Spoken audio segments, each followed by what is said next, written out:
네, 자소서 피드백 유료 버전 샘플을 시작을 하겠습니다. 실제 어떻게 제가 영상 피드백을 드리는지 직접 한번 보시고 결정을 하시면 될 것 같습니다. 그래서 시작을 하겠습니다. 이 자소서는 잡코리아 합격 자소서에 보시면은 여러 자소서가 나와 있는데 하나를 좀 제가 가져와 봤고요. 네, 그거를 한번 피드백을 해보도록 하겠습니다. 네, 이제 귀하가 구모 아시아나 그룹을 지원하게 된 동기에 대해서 서술해 달라. 500자 이내로 이렇게 썼고요. 이게 우선 좋은 게 우선 두 가지 이유로 지원했다라고 첫 문장에 이렇게 제시를 해줬습니다. 그러면은 그걸 읽는 사람 입장에서는 두 가지 이유가 있구나, 뭘까 하면서 첫째, 둘째를 주목해서 보겠죠. 그래서 그 인사 담당자의 어떤 초기 그런 시야를 잡아두는 데는 성공했다라는 측면에 있어서 이 어떤 이 짜임새는 굉장히 좋고 어떤 자기소개서를 처음 쓰시거나 하는 분한테는 굉장히 좀 이 벤치마킹을 할 만한 그런 좋은 모범 사례인 것 같아요. 근데 좀 이제 디테일하게 좀 보겠습니다, 이제. 자, 첫째가 이제 최고를 지향하며 변화를 선도하는 아시아나항공의 모습에 매력을 느꼈다라고 이렇게 썼습니다. 변화를 선도하는 것에 이제 매력을 느꼈다라고 이렇게 얘기를 하고 있고요. 근데 그 다음 문장이 뭐 매출액 얘기가 나옵니다. 어떤 뭐 6조 8,506억의 매출을 달성해서 네, 여객과 화물 산업의 강자임을 입증을 했다라고 해요. 근데 이렇게만 보면 변화를 선도하는 모습에 매력을 느꼈는데 매출액 얘기가 나오고 강자임을 입증했다 라는 게 나오면은 이 첫 번째 문장과 두 번째 문장이 논지가 그렇게 좀 맞지가 않는 것 같아요. 좀 어색하죠. 좀 갑자기 딴 얘기를 하고 있습니다. 그래서 차라리 이렇게 쓰시기보다는 이 변화를 선도하는 모습에 매력을 느꼈다라고 한다면 왜 항공사가 왜 변화를 선도를 해야 되는지, 왜 변화를 추구해야 되는지에 대해서 본인만의 의견을 쓰시고 그리고 실제로 아시아나항공이 어떤 변화를 추구를 했는지 이 글로벌 이 팬데믹 상황에서 어떻게 그 살아남기 위해서 발버둥을 쳤고 그로 인해서 어떤 성과를 냈는지를 좀 자세하게 써주면 진짜 이 지원자는 우리 회사에 대한 정말 철저한 그런 조사를 해왔구나라는 그런 로열티가 입증이 될 것 같습니다. 근데 그런 모습보다는 그냥 매출액 달성했고 너네 정말 강자야 이렇게 그냥 슉 넘어가려는 그런 것 때문에 좀 오히려 좀 점수가 좀 깎이지 않을까라는 생각을 합니다. 그리고 변화 선도한다, 뭐 배출행 얘기 나오고 다시 또 새로운 도전 얘기가 나와요. 딴 데 갔다가 다시 논지가 다시 돌아온 건데 이런 논지는 그렇게 좋진 않은 것 같습니다. 그래서 이 새로운 도전 다시 얘기가 나왔고 영업 서비스 전문가라는 말이 나옵니다. 여기서 본인의 지원 직무죠.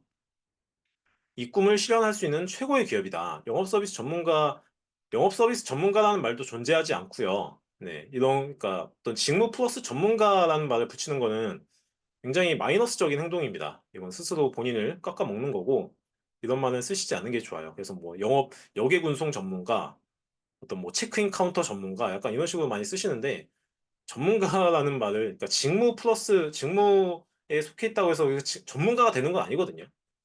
많은 취준생분들이 착각을 하시는데 이런 거는 안 쓰는 입만 못한 표현입니다.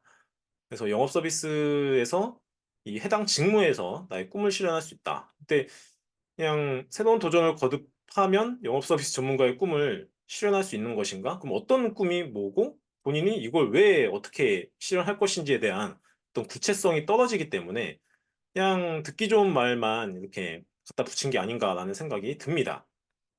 그 새로운 도전과 영업 서비스의 해당 직무가 어떤 상황인지를 좀 써주셔야 될 것 같고, 뭐 차라리 이렇게 계속해서 이 변화를 추구하는 이 아시아나항공은 어떤 영업 서비스에서 어떤 일을 한다라고 비춰봤을 때 정말 영업 서비스라는 해당 직무에서 정말 내가 나의 강점을 바탕으로 어떤 분야에서 좀 성과를 낼 수 있다라고 생각을 해서 성과를 내기 정말 좋은 환경이 될 것 같아서 이 회사를 선택하게 되었다라고 하시면 되겠죠. 자, 이렇게 좀 쓰시면 될 것 같고, 둘째를 보면은, 자, 이제 글로벌 커뮤니케이션이 나왔고요. 본인의 강점을 이렇게 나열을 하고 있습니다. 분석 능력, 그리고 이렇게 활용할 수 있는 곳이라 확신했다. 여기서도 좀 쓰시면 좀 안 되는 표현이 이 확신이라는 거거든요. 이거를 극혐하는 인사 담당자들이 꽤 있는 것 같아요. 왜냐면은 취준생이고 이 회사에 다니지도 않은 분이 외부에 있으면서 어떻게 이 회사에 대한 확신을 가질 수 있냐라는 거거든요. 이거는 굉장히 좀 위험하고 어떻게 보면 좀 무례한 표현일 수도 있습니다. 그래서 이거는 쓰시면 안 되는 표현 중에 하나입니다. 자신감을 내비치는 건 좋은데 신입으로서 패기 있게 자신감을 내비치는 건 좋은데 이게 난 확신한다라고 해버리면 면접에서도 공격을 많이 당합니다. 그래서 좀 주의하셔야 돼요.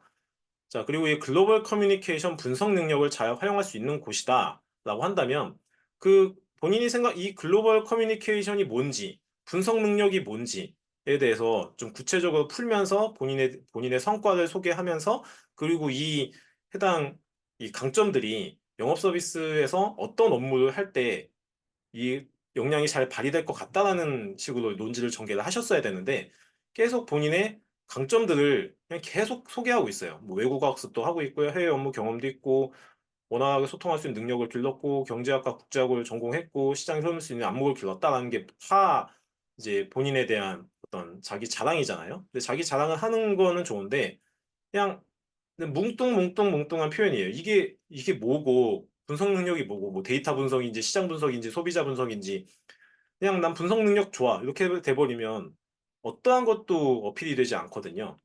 그리고 뭐 외국어 공부 잘하고요. 해외 업무 경험도 있고요. 이렇게 나 이것도 잘해 저것도 잘해 난 모든 걸 다 잘해 이렇게 한다라고 한다면 구체적으로 이 사람이 뭘 잘하는지를 알 수가 없기 때문에 뭐 각인이 되지가 않습니다. 차라리 그래서 이 부분에 대해서 이 두 가지도 솔직히 좀 많아요. 그래서 하나만 좀 픽을 해서 이렇게 좀 이게 뭔지 좀 푼 다음에 성과를 소개하고 이 성과랑 이 직무랑 좀 커넥션을 찾아서 연결하면서 이 영업 서비스 업무가 어떤 일을 하는데 나는 이 분야에서만큼은 영업 서비스 이 직무에서 정말 좀 성과를 낼 수 있고 정말 업무를 잘 할 수 있다. 그래서 나는 이 강점을 잘 발휘할 수 있는 곳에서 업무를 하고 싶어서 지원을 했다라는 식으로 좀 쓰시면은 되지 않을까 생각을 합니다.